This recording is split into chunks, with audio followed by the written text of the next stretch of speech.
St. Bees on the Cumbrian coast, the summer of 1895. Mary Jebb was getting more and more worked up, watching her grandson, George, sitting on a rock far from the shoreline, the waves inexorably rolling in, soon to drag him out into the Irish Sea. As with a lot of good ideas at the time, the 9-year-old George had been so confident that the water wouldn't rise higher than his rocky perch that he'd gone out dressed in his new school blazer, hoping to watch the sea swirl around him and then recede before he returned to his family. He hadn't accounted for the high tides, which still to this day can be deadly for unwitting tourists and locals alike. Eventually, with no sign of George moving by himself, Mary raised the alarm, and a local man waded out into the water to rescue him. It wasn't easy, though, and took several attempts before the preternaturally calm and confident George was carried back to the shore. As his sister Avie told an interviewer many years later, he had no sense of fear and the knack of making things exciting and often rather dangerous. George Herbert Lee Mallory was born in 1886 in Moberly, a small but prosperous village in Cheshire in the north of England. His seaside drama was a typical adventure for a young daredevil who loved shinning up trees and church roofs, climbing whatever was in the vicinity, whether a pier or a humble drain-pipe. His father, the Reverend Herbert Lee Mallory, was the 10th child of another vicar father also called George, and there were hopes that as the eldest son, young George might go into the church and maybe even take over his father's parish one day.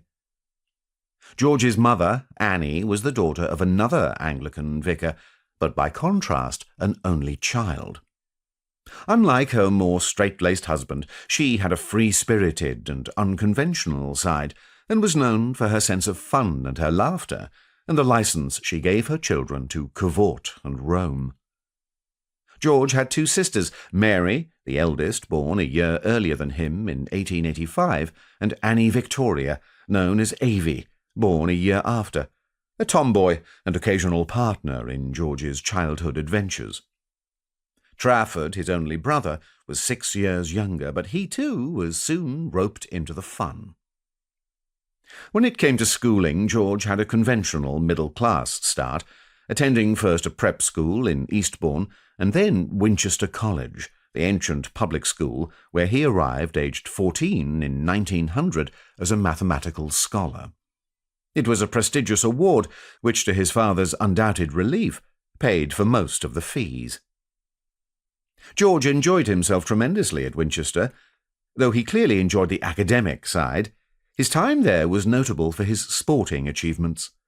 He took part in the college's eccentric version of soccer, the complexity of whose rules was matched only by the ferocity with which it was played.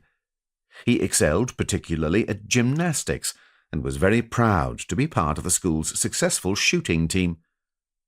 More importantly for his future career, it was at Winchester that Mallory first discovered mountaineering, when he encountered Graham Irving, a senior master and keen aficionado of the sport. Climbing was, by the end of the 19th century, firmly established among the middle and upper classes. Its golden age had been the 1850s and 1860s, when most of the high peaks of the Alps were climbed, many of the first ascents achieved by British climbers and their guides.